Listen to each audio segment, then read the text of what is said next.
it's a gift.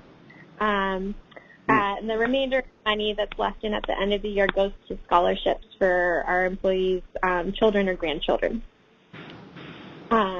So there's that, and then there's also something called Rooted for Good, which is our volunteer program. So we support 2 full days, and they're paid days for all of our employees to go out and volunteer in the community at local nonprofits. And so those are kind of our 2 biggest initiatives in our company to help support our local community and also support our employees. And but we also try to do things like support continuing education for our employees who want it and professional development classes. And we have a lot of English as a second language courses that we've had over the last, I believe it started about 4 years ago. We also have Spanish for English-speaking employees to kind of improve the language gap that there is with some areas of our business, particularly our farming and our wine production areas. There are a lot of people who primarily or only speak Spanish, and we wanted to help them with their English skills if they wanted, and also help people who work with them learn Spanish so that there could be better communication in that part of our business.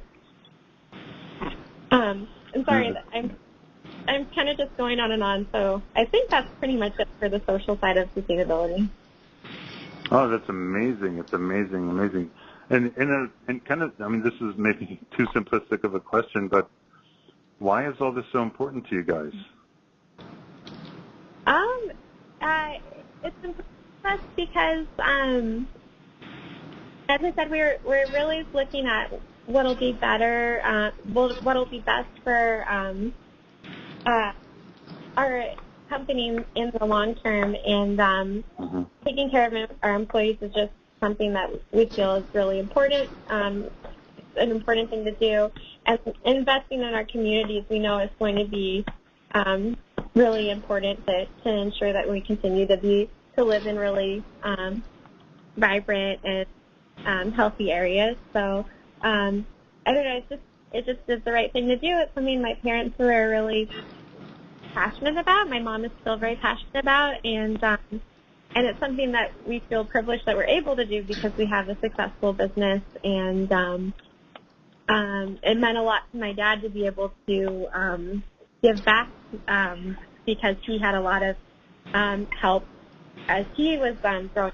He came from a family that was struggling during the Great Depression, and he just felt like it was his duty, and it was also something that he was very proud to be able to do, to be able to support other people who needed it. That's amazing. No, that's fantastic. I mean, because that's just what you spoke to there. I mean, there's all the things that you're active in doing, but then there's the emotional reasons that are just how you put it. That's great.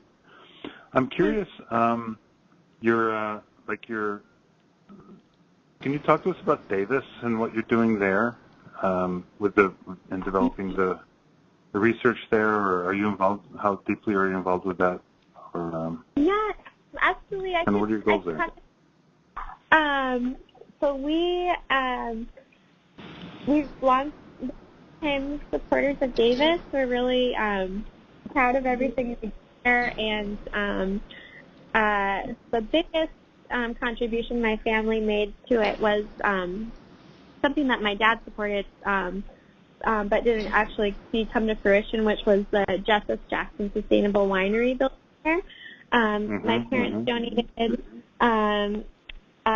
about $4 million now to establish that building, and the rationale behind that was that they wanted to be able to support sustainable winemaking, and so they created a building that Professor Roger Bolton, who is kind of the brainchild behind greening the wine, the viticulture and enology department there, thought could the entire winemaking program to the next level in terms of sustainability. They wanted to have the teaching winery there when they started raising money to build the new teaching facility, be LEED certified. And then Roger felt like it would be wonderful if he could raise enough money to make it platinum, LEED platinum certified. And he approached my parents as people that he thought might support that. And my dad and mom both felt passionately that maybe they could do even more than that. They could help bring the winery to LEED platinum certification, but that there might be something they could do beyond that. And Roger had the vision of having the winery be totally self-sustaining in terms of its water use, energy use, and waste footprint. And so the building that my family donated to collects rainwater to be used in the winery. The eventual goal is for it to be generating enough energy that the winery only uses energy that is produced on site, and they also want to have a zero waste footprint. And the other secondary use of the building is that it has bays where we can test out new technologies that will help us get further to those goals. For instance, right now they have a water filtration system in place that's going to filter winery water multiple times to be reused, and the goal is eventually to get it up so it's 10 times of reuse in the winery. That was important to my family because they wanted to help students who are attending Davis learn about the newest technologies and methods that they could then bring out into the wider world of winemaking and help groom the industry further. My family saw it as a way to give to Davis in a way that would perpetually give back, because being able to invest in continuing innovation and in continually teaching students new things, we were going to be able to continue to improve the way that the entire industry made wine. Well, that's pretty cool that it's not just about your own research and your own, but you're helping the industry at large and as we said, the wider world of winemaking. And that kind of leads us, one of the things that we've been talking about internally is this idea of, and I don't want to keep you too much longer, I know you've got your kids, but the idea of, just inspiring, like-minded thought throughout the supply chain and sort of the entire, people you draw resources from, but also people who draw resources from you, including distributors and retailers and the hospitality industry and restaurants. And do you ever think about that, or how much do you think about like not just the pipeline in front of you, but the pipeline after you in terms of sustainable thinking? Does that make sense? Yes. So we do look at our supply chain, and our procurement department looks at how we can use materials that are as sustainable as possible, that go beyond just the wine that we make, but corks, bottles, things like that.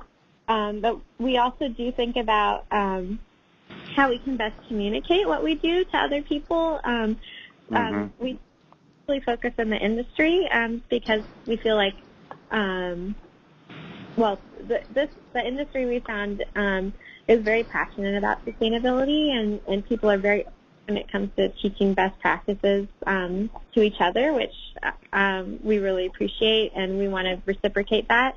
But we also do want to kind of educate our customers a little bit more and kind of explain more of what we do. And a big part of that is also educating people who purchase our wine, retailers and hotel chains and that sort of thing. So we do try to go out and talk about these things more broadly for that reason too. And when you educate them, is it just about what you're doing so that they can help tell the story, or are there things that, not to go too far outside of your own direct business, but are there things that you advocate them to do, or do you think that that's something, maybe we could build on helping you connect with those people, That's kind of what we're thinking about. We haven't really thought very deeply about whether there are things we could advocate that they do. There are things that we do in partnership with, say, with our distributors, for instance. We're looking at how we can do more rail or freight shipping because that really reduces greenhouse gas emissions of our business. And that's something that is an area that we think we can make some great improvements in. So there's that. But I don't know that we've really thought deeply about how we could advocate other people further down the supply chain and doing things. That's really interesting. Yeah, this is Don. This is Don talking. Okay. The reason why we're interested in that because it obviously is this idea of the gift of empowerment, and we know that that's a real interesting space. We know that you're doing a lot of great things, and we know that there's a lot of consumers, and and then moving up the supply chain from retailers to on-premise that would be very, very interested in finding out ways that they that they could actually be part of the process. And that's kind of where we're going here. And